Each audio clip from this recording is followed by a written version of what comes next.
until the Commonwealth Games. St Kilda's confident Nick Del Santo and Jason Graham will be okay for next week's grand final after both suffered injuries in last night's bruising win against the Western Bulldogs. The Saints trailed at half-time but dominated the third quarter, with skipper Nick Riewoldt proving the difference. The Saints might be battered and bruised, but it appears there's no chance Graham will miss next week. Just general soreness, but yeah, feel good. Bit of lengthy. Sure it's going to be right? Yeah, I'll be fine. And Del Santo should be okay too. How's it pulled up, mate? Yeah, I feel good. Yeah, I'm fine. What was it, do you think? Don't know. Probably being very cautious, so not putting me back on. But no, I'm all good, mate. Ready to go. Another week. Riewoldt was instrumental in the third quarter, which set up the Saints' second straight grand final appearance. The skipper looked in serious trouble when he copped some friendly fire from Justin Kajitsky, but he recovered and will play. I'm the first one to want to get him off, and I'm yelling and screaming at the medical team, but they come back, he's okay.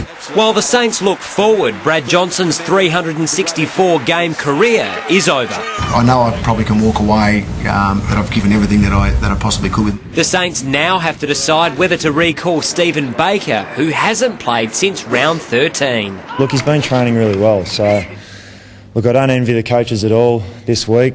Mick Malthouse has headaches of his own. The biggest is former Saint Luke Ball, who suffered severe cramping, but the coach is confident he'll be available. They've got to be able to give you 100%. Okay. And I have no doubt that he will, and if he can't, he'll be the first to put his hand up, but we're very optimistic. And Gary Ablett attended a charity event with Geelong teammates today, but refused to say whether he'd made a decision on his future. Celebrations continued at Bellerive Oval today for Clarence. The back-to-back premiers still enjoying festivities following yesterday's 57-point win over Devonport. The boys at Clarence got their grease fix early this morning after celebrations went long into the night. Coach Brett Gapin saying he had complete faith in his team going into yesterday's grand final. We knew we were not favourites, and we should win, and we backed it up at the end. Gapin's celebration twofold, winning the prestigious Tassie medal just moments before the start of the game. It was one of those things, and we obviously the game to think about and coaching and stuff. But it was nice individual awards you can celebrate. I think when you know your teammates have got a medal around their neck. 2 medals were hanging around Cameron Thurley's neck this morning. Awarded the Darryl Baldock medal for his 30 possession performance.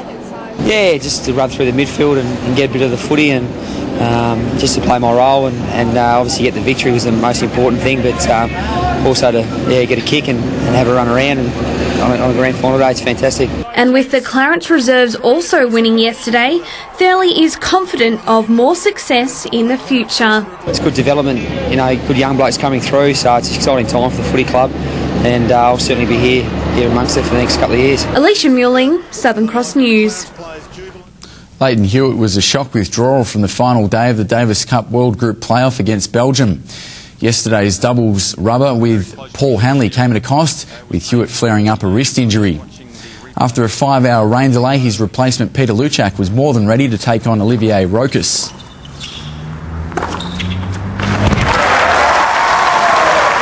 The rain then stopped play once again on serve at 4-3 in the first set.